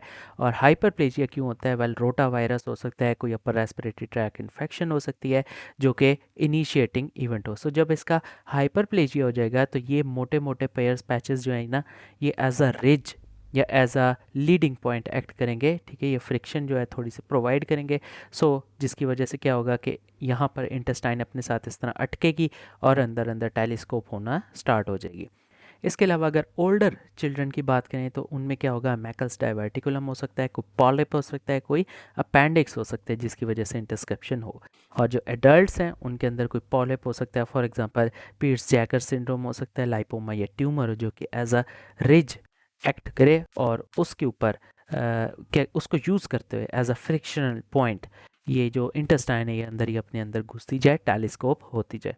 क्लिनिकल फीचर्स की बात करें तो इंटरस्केप्शन में क्या होगा, वेल एब्डोमिनल पेन होगी that is very very sudden, और ये पेन कॉलिक की होगी, जैसे जैसे पेरिस्टालसिस करेगी पेन होगी, वॉमिटिंग होगी, ब्लड और म्यूकस जो होगी स्टूल में आएगी। वेरी इंपॉर्टेंट, जब भी रेड करंट जेली स्टूल्स आए this is going to be intussusception, ये इसका बज़वर्ड है। दूसरा इसका बज़वर्ड क्या है कि सॉसेज शेप हम्प में एब्डोमिन के अंदर मिले, this is going to be intussusception. तीसरा, अगर पेशेंट कहता है कि मुझे अपना राइट आइलिक फोसा जो है ना वो बिल्कुल खाली खाली लग रहा है, this is going to be intussusception. Diagnosis किस तरह करेंगे, अल्ट्रासाउंड एब्डोमिन कराएंगे, उसके अलावा बेरियम एनीमा कराएंगे तो इसमें क्लॉ साइन मिलेगा। इसके अलावा अगर सिटी एब्डोमिन कराएंगे तो हमें इंटरस्क्रिप्शन जो है वो क्लियरली मिल सकती है। ट्रीटमेंट करेंगे तो रिससिटेट सबसे पहले पेशेंट करना है, उसके अलावा हाइड्रोस्टैटिक रिडक्शन करनी है। हाइड्रोस्टैटिक मीन्स यूजिंग वाटर, और इस केस में जो होगा हम यूज़ करेंगे बेरियम सोल्यूशन या फिर सेलाइन। तो होगा क्या कि हम रेक्टम के थ्रू से नीचे से हाइड्रोस्टैटिक रिडक्शन करेंगे, प्रेशर मारेंगे बेरियम सोल्यूशन या सेलाइन का थ्रू अ कैथेटर, रेक्टम में कैथेटर डालेंगे और प्रेशर जो है अंदर डालेंगे। अब होगा क्या कि ये प्रेशर क्या करेगा, टेलीस्कोपिंग का जितना सेगमेंट है उसको ध्रुव के खींच के जो है ना वापस ले जाएगा और वो अंदर से बाहर निकल जाएगी पुड़च करके। सो इस तरह जो वो प्रेशर मारे हैं नीचे से कैथेटर के थ्रू, इसे हम कहेंगे this is hydrostatic reduction. Reduction का मतलब है उसको अपनी वापस एनाटॉमिकल पोजीशन के ऊपर लेकर आएंगे। और ये जो सारा काम होगा ये हम साथ साथ ऑब्जर्व करेंगे under fluoroscopy.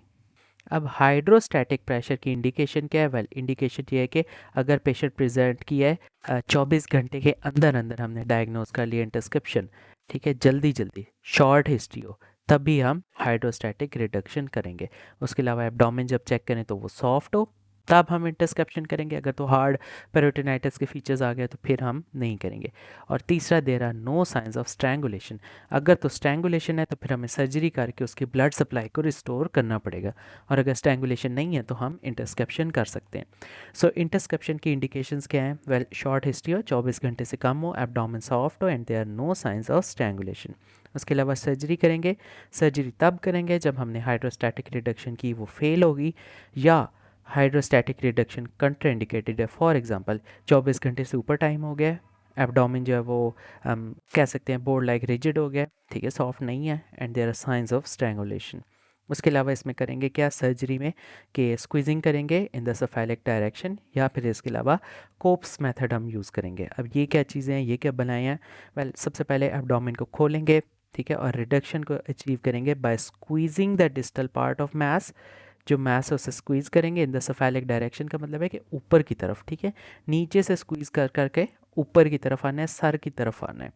Do not pull, सिर्फ स्क्वीज़ करेंगे, पुल नहीं करना। हाँ, अगर तो अटकी हुई है, नहीं आ रही, तो हम अपनी ना उंगली अंदर घुसेड़ कर जेंटली जो है इसको सेपरेट कर सकते हैं एडिशंस को, अगर एडिशंस बने हैं। सो ऐसे केसेस जिनके अंदर एडिशंस हैं, हम अपनी लिटिल फिंगर जो है वो इंटरसेप्शन की नेक के अंदर डालेंगे, वो जो ग्रूव बना हुआ है उसके अंदर डालेंगे और सेपरेट करेंगे एडिशंस को। This is called Cope's method. So अगर सर्जरी की सिंपल बात करें तो हमने दो काम किए हैं। पहली बात, हमने एब्डोमेन को ओपन किया है, स्क्वीजिंग की इन द सेफेलिक डायरेक्शन। दूसरी बात, हमने कोप्स मेथड किया है। कोप्स मेथड में क्या हुआ है कि जब एडिशंस बने हैं तो हमने इंटरसेप्शन की नेक के अंदर अपनी छोटी उंगली चीची डाली है और एडिशंस को तोड़ा है, और इसे हम कहेंगे दिस इज कोप्स मेथड।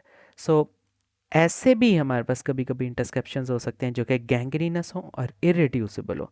सो इस केस में क्या करेंगे, जो मैस होगा उसे एक्सरसाइज कर लेंगे, और जो ऊपर और नीचे वाले हेल्थी पार्ट है उन्हें एनास्टोमोस कर लेंगे। सो बीच का हिस्सा काट के फेंक देंगे जहाँ पर मैस था, और जो ऊपर और नीचे वाले पार्ट्स हैं उन्हें एंड टू एंड एनास्टोमोस कर देंगे। अब कॉम्प्लिकेशंस क्या है? वेल, इंटेस्टिनल ऑब्स्ट्रक्शन दोबारा हो सकती है, परफोरेशन और पेरिटोनाइटिस हो सकते हैं इंटरसेप्शन के बाद। डीडीज़ क्या हैं? वेल, बच्चों के अंदर गैस्ट्राइटिस है और हीनोक्सोनिन पर्परा वगैरह या पर्पुरा, और एडल्ट्स के अंदर जो है वो कैंसर हो सकता है कोलोन का, या मिजेंटेरिक इस्कीमिया हो सकता है। इसके अलावा अगर बात करें क्लोज्ड लूप ऑब्स्ट्रक्शन की, तो क्लोज्ड लूप ऑब्स्ट्रक्शन, या जिसे हम कहें इनकार्सरेटेड स्मॉल बावल लूप, ये है क्या? This is a kind of mechanical intestinal obstruction. और इसके अंदर होगा क्या कि एक जो बावल का लूप है, लूप बन जाएगा, ठीक है, यानी जो जिस तरह for example tube like structure जा रहा है उसको घुमा के अपने साथ इस तरह वापस लें 360 डिग्री, तो ये एक लूप बन जाएगा। इस केस में हुआ क्या है कि इस ट्यूब के अंदर दो पॉइंट्स के ऊपर ऑब्स्ट्रक्शन होगी, एक पीछे और एक आगे। So most of the time जब वो 360 वाइंड राउंड करके अपने साथ ही आता है ना, तो उसी पार्ट के ऊपर ही वो जो इंटरसेक्टिंग पार्ट होता है वहीं पे ही जो 2 पॉइंट्स होते हैं वहाँ पर ऑब्स्ट्रक्शन हो जाती है। और ये जो 2 पॉइंट्स होते हैं ये इसके कोर्स के अंदर ही होते हैं। सो क्लोज्ड लूप ऑब्स्ट्रक्शन में मतलब ये है कि एक लूप बन गया, ऐसे ही है। और क्लोज्ड का मतलब कि यहाँ पर दो पॉइंट्स है जहाँ पर ऑब्स्ट्रक्शन हुई है, एक स्टार्टिंग पॉइंट है और एक एंडिंग पॉइंट है। इसके अलावा अगर इंटरनल हर्निएशन की बात करें तो हमें पता है कि जो हर्निया होता है वो क्या होता है, कोई भी नॉर्मल बॉडी का ऑर्गन अपनी जगह से हट के बाहर आ जाता है, कहीं और आ जाता है। सो अगर इंटरनल हर्निया की बात करें तो इसका मतलब है कि ये बॉडी से बाहर नहीं होंगे, बॉडी के अंदर ही होंगे, ठीक है। इस तरह हमें देखने से बाहर नज़र नहीं आएंगे, बॉडी के अंदर ही होंगे, लेकिन अपनी जो ओरिजिनल जगह है वहाँ से हट गए हैं, हर्निएट हो गए हैं। सो ये स्मॉल बावल में होता है, और ये तब होता है जब स्मॉल बावल हमारे पास एंट्रैप हो जाए रीट्रोपेरिटोनियल फोसा में या फिर किसी मिजेंटेरिक डिफेक्ट में। अब होता क्या है कि जो मिजेंट्री है ना वो एरिया हमारे गट का, जीआईटी का, जहाँ से उसको ब्लड सप्लाई मिल रही है, उस मिजेंट्री के अंदर थोड़े थोड़े डिफेक्ट्स होते हैं। डिफेक्ट्स वहाँ पर होते हैं जहाँ पर उसके अंदर ब्लड सप्लाई घुस रही होती है। सो इन थोड़े थोड़े डिफेक्ट्स में से अगर हमारे पास गट जो है वो बाहर आना शुरू हो जाए तो हम कहेंगे दिस इज़ हर्निएशन। और क्योंकि ये बॉडी से बाहर नहीं आते, इनसाइड द बॉडी है, तो हम इसे कहेंगे internal herniation. So small bowel कहाँ कहाँ से बाहर आ सकती है, रेट्रोपेरिटोनियल फोसा से आ सकती है या फिर मेसेंटेरिक डिफेक्ट में से आ सकती है। सो इंपॉर्टेंट साइट्स क्या हो सकती है इंटरनल हेर्निएशन की? पहली बात जिस तरह हमने कही मेसेंटेरिक डिफेक्ट, जहाँ से ब्लड सप्लाई आती है घुसती है, वहाँ पर कोई डिफेक्ट है। होल है मेसेंट्री में, फोरामेन ऑफ विंसलो है, जो जहाँ पर हमारा लिवर और गाल ब्लैडर होता है, यहाँ पर ग्रेटर पेरिटोनियल कैविटी और लेसर सैक के बीच छोटा सा फोरामेन बनता है जिसे हम कहते हैं फोरामेन ऑफ विंसलो। किस किस के दरमियान होता है? ग्रेटर पेरिटोनियल कैविटी और लेसर सैक के बीच। इसके अलावा ट्रांसवर्स मीजोकोलॉन में कोई होल आ गया है, डिफेक्ट आ गया ब्रॉड लिगामेंट के अंदर, कोई diaphragmatic hernia for example rolling है, स्लाइडिंग है, these are the types of internal hernias.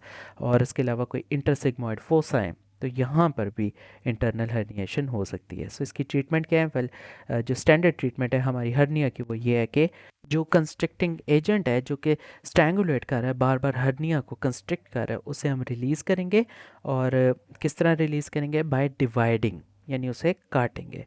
अब जो डिवीजन वाला सर्जिकल मेथड है ना, ये हम फोरामेन ऑफ विंसलो और मेसेंटेरिक डिफेक्ट्स में नहीं कर सकते क्योंकि यहाँ पर मेजर ब्लड वेसल्स होती हैं, उनको डैमेज होगी तो और ज़्यादा मसला होगा। सो फोरामेन ऑफ विंसलो और मेसेंटेरिक डिफेक्ट में फिर हम क्या करेंगे?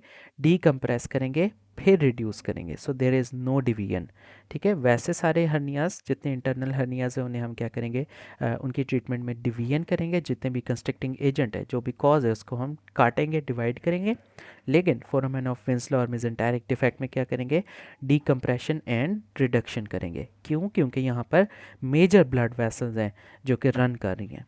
इसके बाद अगर बात करें हम ऑब्स्ट्रक्शन फ्रॉम एंटारिक स्ट्रक्चर, इंटेस्टाइन के अंदर कोई स्ट्रक्चर बन गया है तो स्ट्रक्चर क्यों बन सकता है? टीबी के बाद बन सकता है, क्रॉन डिजीज़ में बन सकता है, कोई कैंसर है, मैलिग्नेंसी है, तो इस सारे केसेस में स्ट्रक्चर बन सकता है जिसे हम कहेंगे एंटारिक स्ट्रक्चर। और इसके बाद ऑब्स्ट्रक्शन होगी तो इसकी प्रेजेंटेशन क्या है? एक्यूट और सब एक्यूट या क्रॉनिक इंटेस्टिनल ऑब्स्ट्रक्शन हो सकती है। पेशेंट ऑब्स्ट्रक्शन के फीचर्स के साथ आएगा जो कि हमने ऑलरेडी पढ़े हैं कि वॉमिटिंग है, एब्डोमिनल डिस्टेंशन है, पेन इन एब्डोमिन और constipation which can be absolute और रिलेटिव। तो इसकी सर्जिकल ट्रीटमेंट किस तरह करनी है? एंटारिक स्ट्रक्चर्स की सीधी बात है रिसेक्शन एंड एनास्टोमोसिस। जहाँ पर स्ट्रक्चर है जिस सेगमेंट के अंदर, उस सेगमेंट को बीच में से काट देंगे, फिर ऊपर और नीचे जो हेल्दी पोर्शंस रह जाएंगे उनकी एनास्टोमोसिस कर देंगे। सो रिसेक्शन एंड एनास्टोमोसिस या फिर स्ट्रक्चुरोप्लास्टी करेंगे। इसके अलावा अगर बोलस ऑब्स्ट्रक्शन की बात करें तो जो बोलस ऑब्स्ट्रक्शन होते हैं वो most of the time small bowel के अंदर फंसते हैं। ठीक है, लार्ज का तो वैसे ही कैलिबर इतना ज़्यादा होता है। तो बोलस में क्या क्या आ सकते हैं? फूड के बोलस हो सकते हैं, गाल स्टोन्स हो सकते हैं। हमें पता है कि गाल स्टोन्स जितने भी होते हैं वो एंटेरिक कोली फिस्टुला के थ्रू स्मॉल बावल के अंदर जाते हैं और मोस्ट ऑफ द टाइम ये इलियोसिकल वाल्व के ऊपर आकर फंस जाते हैं। इसके अलावा ट्राइकोबिज़ार्स हो सकते हैं, फाइटोबिज़ार्स हो सकते हैं और वर्म्स हो सकते हैं।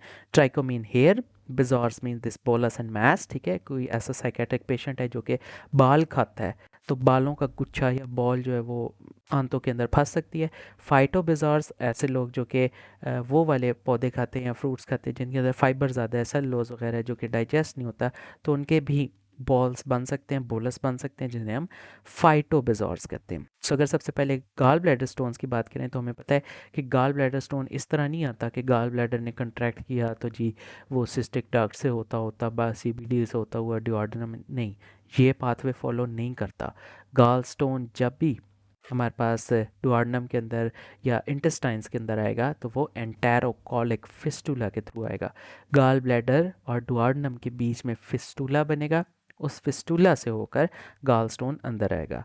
इसके अलावा अगर फूड पार्टिकल्स या फूड बोलस की बात करें जिसे हमने कहा है फाइटोबिज़ार्स, तो ये हमारे पास क्यों है? They are going to occur after partial और टोटल गैस्ट्रैक्टमी। पेशेंट की हमने गैस्ट्रैक्टमी की और अब जो फूड है वो फंस गए हैं।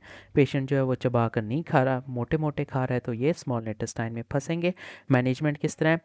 वेल, इस केस में है क्या, ये फूड पार्टिकल्स हैं तो इन फूड पार्टिकल्स को क्रश करेंगे और उनकी मिल्किंग मिल्किंग इसी तरह होता है। वो जिस तरह दही वाले की दुकान पे जाएं तो वो एक शॉपर में से अपना अंगूठा प्रेस करके इस तरह पिचका के खींचता है, वो शॉपर में से सारी ना दही निकल जाती है, उसको कहते हैं मिल्किंग करना। सो जो फाइटोबिज़ार्स इनकी ट्रीटमेंट में क्या है? जो फूड पार्टिकल्स उन्हें क्रश करेंगे फिर उन्हें मिल्क करेंगे, यानी उनको इस तरह ना घसीटते घसीटते जिस तरह वो शॉपर में से दही निकालता होता है, तो इसी तरह इनको हाथ रखेंगे, कोलॉन को प्रेस करेंगे और स्क्वीज़ करते करते हम इन्हें कोलॉन में ले आएंगे। ठीक है। उसके बाद क्या करेंगे, एंट्रोटमी करेंगे, यानी उस कोलोन के अंदर होल करेंगे और उन्हें रिलीव कर देंगे। इसके अलावा अगर ट्राइकोबिजॉर्स की बात करें तो ये हमारे पास मैस अनडाइजेस्टेड हेयर बॉल्स के, ये उन लोगों में होता है जिनके अंदर साइकेट्रिक प्रॉब्लम्स और वो बाल खाते हो, तो बालों के अंदर बॉल फंस जाएगी। तो इसमें क्या करेंगे, वेल इसमें मिल्किंग करेंगे और मिल्क करते करते सीकम के अंदर ले आएंगे और बाद में एंट्रोटमी करेंगे। और जब मिल्किंग पॉसिबल नहीं होगी तो सिंपली हमें क्या करना पड़ेगा, एंट्रोटमी ही करना पड़ेगा। इसके अलावा अगर वर्म्स की बात करें तो स्कॉरस लम्ब्रिकॉइडीज़ है, वो हमारे पास स्मॉल बाउल ऑब्स्ट्रक्शन करेंगे, छोटे बच्चों में होते हैं क्योंकि छोटे बच्चे मिट्टी वगैरह खाते हैं। सो लेप्रोटमी करेंगे, पेट पूरा खोलेंगे और जो वर्म्स का मैस है उसे हम सीकम के अंदर धक्का दे देंगे। और अगर लेप्रोटमी करके हम इस मैस को सीकम के अंदर पुश नहीं कर सकते तो फिर हम क्या करेंगे, एंट्रोटमी करेंगे, यानी इंटेस्टाइन्स के अंदर होल करेंगे, कट लगाएंगे और फिर वहाँ से जो ऐसे ड्रॉ आउट कर लेंगे। इसके अलावा अगर बात करें फंक्शनल ऑब्स्ट्रक्शन की, जिसे हम कहते हैं ए डायनेमिक ऑब्स्ट्रक्शन, अब इसमें होता क्या है कि मोटिलिटी या जो पेरिस्टालसिस होती है वो इम्पेयर हो जाती है। कोई मैकेनिकली ऑब्स्ट्रक्शन नहीं होती, कोई लीजन नहीं होती, कोई पत्थर वगैरह नहीं पड़ा होता, कोई इस तरह फिजिकल ऑब्स्ट्रक्शन नहीं होती। इसमें क्या होता है, जो न्यूरोमस्कुलर प्रॉब्लम्स हैं, यानी पीछे से ही इंटेस्टाइन जो है वो कंट्रैक्ट नहीं कर रही, पेरिस्टालसिस नहीं कर रही, मोटिलिटी नहीं हो रही। So there is impaired intestinal motility and this is characterised by sign and symptoms of intestinal obstruction. अब इसमें कोई लीजन नहीं होगा, देयर आर एब्सेंट लीजन्स, ठीक है, एब्सेंट लीजन्स है तो इसीलिए हम कहेंगे दिस इज ए डायनेमिक। अगर लीजन्स होते तो हम कहते हैं डायनेमिक। सो जो ए डायनेमिक है दिस इज फंक्शनल ऑब्स्ट्रक्शन, और इसमें हमारे पास दो वैरायटीज़ आती हैं, पैरालिटिक आइलियस अगर हम स्मॉल बावल की बात करें, और सूडो ऑब्स्ट्रक्शन अगर हम लार्ज बावल की बात करें। अब ये जो सूडो ऑब्स्ट्रक्शन है इसे हम कहते हैं ओगलवीज सिंड्रोम। सो अगर सबसे पहले हम पैरालिटिक आइलियस की बात करें विच इज़ ए डायनेमिक, यानी functional obstruction in the small bowel. So ये ऐसी स्टेट है जहाँ पर हमारे पास पेरिस्टाल्टिक वेव्स जो हैं वो सही तरह नहीं बन रही, that are secondary to reversible neuromuscular failure, यानी अगर हम पैरासिम्पथेटिक स्टिमुलेंट्स दें तो हम इसको जो है रिवर्स कर सकते हैं। So there is reversible neuromuscular failure. हमें पता है दो प्लेक्सिस होते हैं, ऑरिबैक्स होता है और मीजनर्स होता है। सो जिसने कंट्रैक्शन करानी होती है दिस इज़ ऑरिबैक्स, जो मीजनर्स होता है वो हमारे पास सिक्रीशन के लिए रिस्पॉन्सिबल होता है। सो इस केस में ऑरिबैक्स प्लेक्सिस के साथ कोई मसला है या कोई हम स्टिमुलेंट देंगे जिसकी वजह से पेरिस्टाल्टिक वेव्स जो हैं वो जनरेट होना स्टार्ट हो। सो होगा क्या कि जब पेरिस्टालसिस नहीं होगी तो यहाँ पर सारा फ्लूइड और गैस जो एक्यूमुलेट हो जाएगा और इसकी वजह से टिपिकल फीचर्स आएंगे इंटेस्टिनल ऑब्स्ट्रक्शन के, abdominal distension, vomiting, absolute constipation. और क्योंकि ये स्मॉल इंटेस्टाइन है तो हमने पढ़ा है कि स्मॉल इंटेस्टाइन में एब्डोमिनल जो पेन है या डिस्टेंशन है वो इतनी ज़्यादा रिमार्क्ड नहीं होती।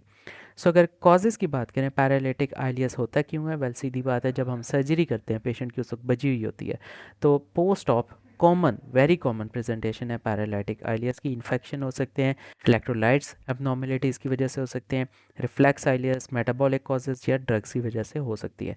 सो अगर सबसे पहले बात करें पोस्ट ऑप पैरालिटिक आइलियस की, तो जब भी हम एब्डोमिनल सर्जरी करते हैं तो उसके बाद ये होगी, ये थोड़ी सी बिनाइन सी है, सेल्फ लिमिटिंग होगी, 24 से 72 घंटे के अंदर खुद ही ठीक हो जाएगी। हाँ, अगर ये प्रोलॉन्ग हो जाए, 72 घंटे के अंदर ठीक नहीं हो, या फिर पेशेंट के साथ कोई इंट्रा एब्डोमिनल एब्सेस भी हो, इलेक्ट्रोलाइट एबनॉर्मलिटीज़ भी हो, तो फिर हम इसे अच्छी तरह इन्वेस्टिगेट करेंगे।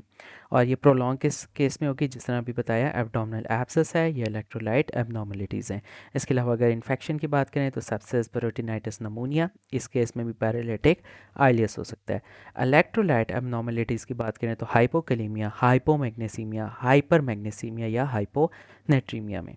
इसके अलावा रिफ्लेक्स आइलियस की बात करें तो ये तब होगा जब हमारे पास फ्रैक्चर होगा स्पाइन का, रिब्स का, या रीट्रोपेरिटोनियल कोई हैमरेज होगी तो उसके रिफ्लेक्स में जो पेरिस्टालसिस है वो कम हो जाएगी। This is paralytic आइलियस।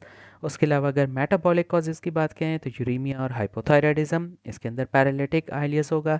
और ड्रग्स की बात करें तो ओपियोइड या एंटीकोलिनर्जिक ड्रग्स, हमें पता है कि जो एसिटाइलकोलिन स्टिमुलेटिंग ड्रग्स होती हैं वो मोटिलिटी को प्रमोट करती हैं। सो एंटीकोलिनर्जिक क्या करेंगी, they are going to block the motility. इसके अलावा जो CCBs हैं, कैल्शियम चैनल ब्लॉकर्स, वो मसल्स में सारे कैल्शियम जो है वो डिप्लीट हो जाएंगे, मसल कंट्रैक्ट ही नहीं करेगा। सो जब कंट्रैक्ट नहीं करेगा तो पेरिस्टालसिस नहीं होगी। इसी तरह जो ओपियोइड्स होते हैं ये भी पैरालिटिक आइलियस कराते हैं। इन्वेस्टिगेशंस में क्या करेंगे, एक्सरे करेंगे तो डायलेटेड गट लूप्स आएंगे which are the sign of intestinal obstruction. Electrolytes कराएंगे, डीरेंज्ड होंगे। अल्ट्रासाउंड कराएंगे तो हमें फ्लूइड मिल सकता है, हमने कहा कि गैस और फ्लूइड दोनों मिलेंगे। इसके अलावा अगर ट्रीटमेंट की बात करें तो एनजी एस्पिरेशन करेंगे यानी डीकम्प्रेशन करेंगे, जितना सब कुछ होगा उसे बाहर निकला लेंगे, पेड़ जो होगा वापस अंदर चल जाएगा जो सूजा हुआ फूला हुआ था, ठीक है, तो इसे हम कहेंगे एनजी डीकम्प्रेशन नेजोगैस्ट्रिक एस्पिरेशन के थ्रू। इसके अलावा treat the primary cause, for example electrolytes and treat कर देंगे, कोई मेटाबॉलिक कॉज है ट्रीट कर देंगे, इन्फेक्शन है तो एंटीबायोटिक्स देंगे, और बाकी क्या कर सकते हैं, इलेक्ट्रोलाइट एबनॉर्मलिटीज़ उन्हें ठीक करना है, आईवी फ्लूइड्स देने हैं, पेशेंट को जल्दी से जल्दी मोबिलाइज़ करना है।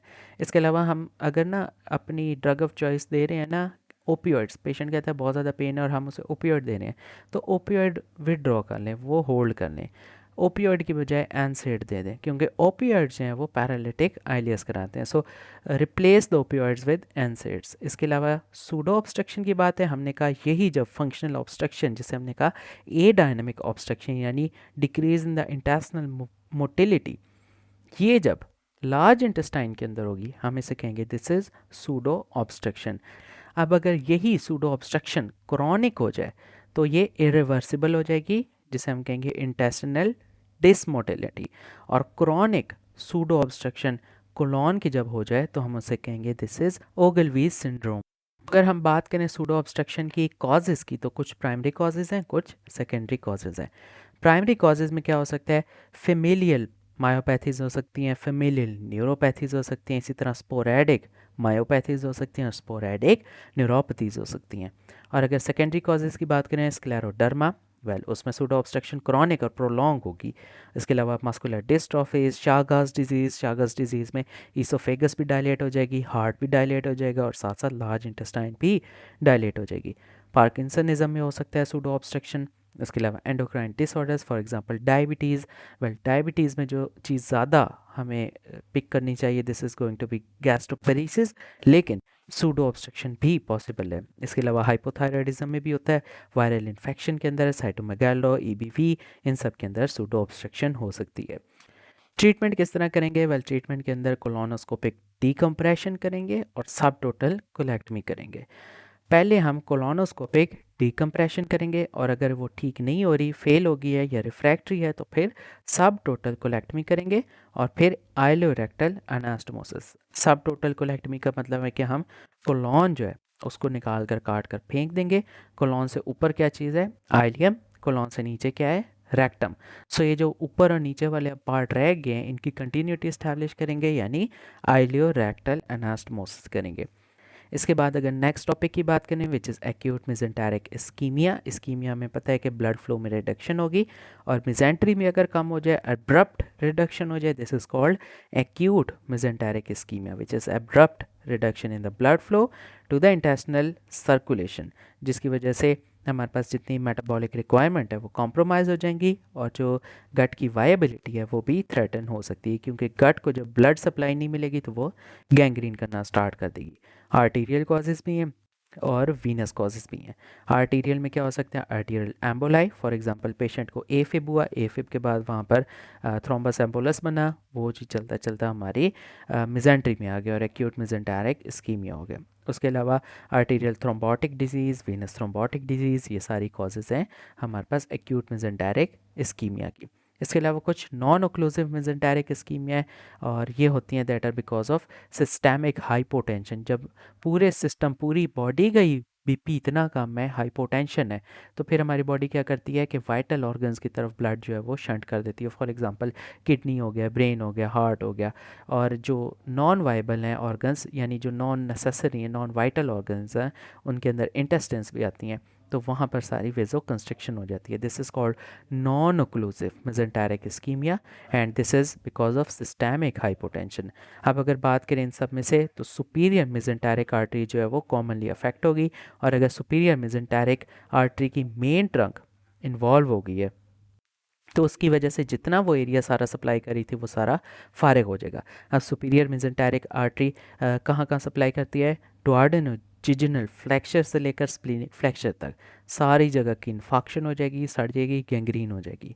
हाँ, अगर कोई एक ब्रांच इन्वॉल्व होती है सुपीरियर मेसेंटेरिक ट्रंक की, तो फिर सिर्फ वही एरिया जो है इन्फाक्ट होगा, गैंग्रीन होगा, जहाँ पर उसकी सप्लाई थी, और जो टोटल एरिया होगा एब्सोल्युटली वो थोड़ा लेस होगा। इसके अलावा एक टर्म होती है दैट इज़ साइलेंट इन्फेक्शन। अब होता क्या है कि इन्फीरियर मेसेंटेरिक वेन जब इन्वॉल्व होती है तो उसकी वजह से साइलेंटली इन्फेक्शन होती है, कोई पेन वगैरह नहीं होती, क्योंकि जहाँ जहाँ इन्फीरियर मेसेंटेरिक वेन जो है सप्लाई कर रही होती है, ड्रेन कर रही होती है, वहाँ पर बेटर कोलेटरल सर्कुलेशन होती है। इसके अलावा अगर क्लिनिकल फीचर्स की बात करें एक्यूट मेसेंटेरिक इस्कीमिया की, तो सडन सवियर पेन होगी that is out of proportion, और एब्डोमिनल टेंडरनेस जो है वो भी मिल सकती है। ट्रीटमेंट में क्या होगा, पेशेंट को रिससिटेट करेंगे, एम्बोलेक्टमी करेंगे या रीवास्कुलराइजेशन करेंगे सुपीरियर मेसेंटेरिक आर्टरी की। अगर उसके अंदर कोई एम्बोलस फंसा हुआ है जैसे कि एफिब में से आया तो उसकी एम्बोलेक्टमी या फिर रीवास्कुलराइजेशन करेंगे। इसके अलावा अगर पेशेंट हमारे पास लेट प्रेजेंट किया और गैंग्रीनस हो गया है, ठीक है, जहाँ जहाँ इसने सप्लाई करना था आर्टरी ने वो सारा एरिया गैंग्रीनस हो गया है, तो इस केस में क्या करेंगे, जो एरिया गैंग्रीन है उसे रिसेक्ट कर देंगे, काट देंगे। और इसके अलावा अगर पैची इन्वॉल्वमेंट है, यानी पूरी इंटेस्टाइन के ऊपर इधर उधर इधर उधर पैच है, तो फिर हम क्या करेंगे, वैसे ही बंद कर देंगे और रीलुक लेप्रोटमी करेंगे। 24 से 48 घंटे के बाद दोबारा खोलेंगे और देखेंगे क्या ये गैंग्रीन हो गया है या ये वायबल है। अगर तो गैंग्रीन हो गया है तो फिर हम उसको काट देंगे, वायबल है तो अच्छी बात है, हम उसे छोड़ देंगे। इसके अलावा अगर सुपीरियर मेसेंटेरिक आर्टरी जहाँ से ओरिजिनेट हो रही होती है एओर्टा की मेन ट्रंक में से, अगर उसकी रूट में, ठीक है, जहाँ से ओरिजिनेट हो रही है वहाँ पर इन्वॉल्वमेंट हो जाए तो इसकी वजह से जितनी भी सारी इंटेस्टाइन है वो गैंग्रीन कर जाएगी। कहाँ से कहाँ तक, डुओडेनोजिजिनल फ्लैक्चर से लेकर स्प्लीनिक फ्लैक्चर तक। तो इस केस में हम क्या करेंगे, एक्सटेंसिव रिसेक्शन करेंगे, ये सारा एरिया काट देंगे। ज़ाहिर है जब गैंग्रीन का एरिया नहीं काटेंगे तो और ज़्यादा कॉम्प्लिकेशन होगी। सो इस केस में प्रॉक्सिमल जिजिनम से लेकर ट्रांसवर्स कोलोन तक हम सब कुछ काट देंगे। और जब इतनी ज़्यादा हम रिसेक्शन करेंगे तो उसकी वजह से क्या होगा, शॉर्टकट सिंड्रोम होगा। इसकी लेंथ जो होगी 200 से कम हो जाएगी और पेशेंट को डायरिया, डिहाइड्रेशन, इलेक्ट्रोलाइट एबनॉर्मेलिटीज़ और इन सब के साथ ये प्रेजेंट कर सकते हैं। हाँ, अगर मिडल कॉलिक आर्टरी वो हमारे पास इन्वॉल्व हो गई है तो उसकी वजह से ट्रांसवर्स कोलोन का इन्फाक्शन होगा। ट्रांसवर्स कोलोन में क्या करेंगे, ट्रांसवर्स कोलेक्टमी करेंगे, जो बीच वाला ट्रांसवर्स कोलोन है उसे काट देंगे और फिर जो आगे पीछे वाले एरियाज हैं उनकी एनास्टमोसिस करके कंटिन्यूटी इस्टेब्लिश करेंगे। इसके बाद अगर बात करें क्रॉनिक इंटेस्टिनल इस्कीमिया की, तो इसे हम कहेंगे दिस इज़ एब्डोमिनल एंजिना। जिस तरह हमारे हार्ट में होता है, हम एक्सरसाइज ज़्यादा करते हैं तो वहाँ पर एंजिना हो जाता है, ब्लड सप्लाई कम होती है, रिक्वायरमेंट बढ़ जाती है। सो इसमें भी यही होगा, पेशेंट कहेगा जब मैं खाना खाता हूँ तो मुझे पेन होती है पेट के अंदर। इसमें क्या होता है, जैसे ही वो खाना खाता है तो ब्लड सप्लाई जो है, मेटाबॉलिक एक्टिविटी उस एरिया की बढ़ जाती है as compare to the blood supply short ही रह जाती है, इसीलिए इसे कहते हैं एब्डोमिनल एंजना या इंटेस्टिनल एंजना। और ये होता क्यों है, दैट्स बिकॉज ऑफ एथरोस्क्लेरोसिस।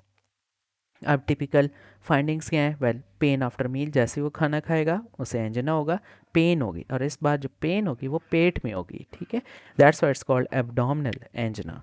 उसके अलावा पेशेंट जो होगा ना इसी डर से खाएगा ही नहीं, so there is fear of eating, और इस तरह पेशेंट वेट लॉस के साथ प्रेजेंट करेगा। डायग्नोसिस किस तरह हम इस्टेब्लिश कर सकते हैं, it is establish by mesenteric angiography. और ट्रीटमेंट में क्या कर सकते हैं, सुपीरियर मेसेंटेरिक आर्टरी का बाईपास, एंडार्टेक्टमी या एंजियोप्लास्टी कर सकते हैं।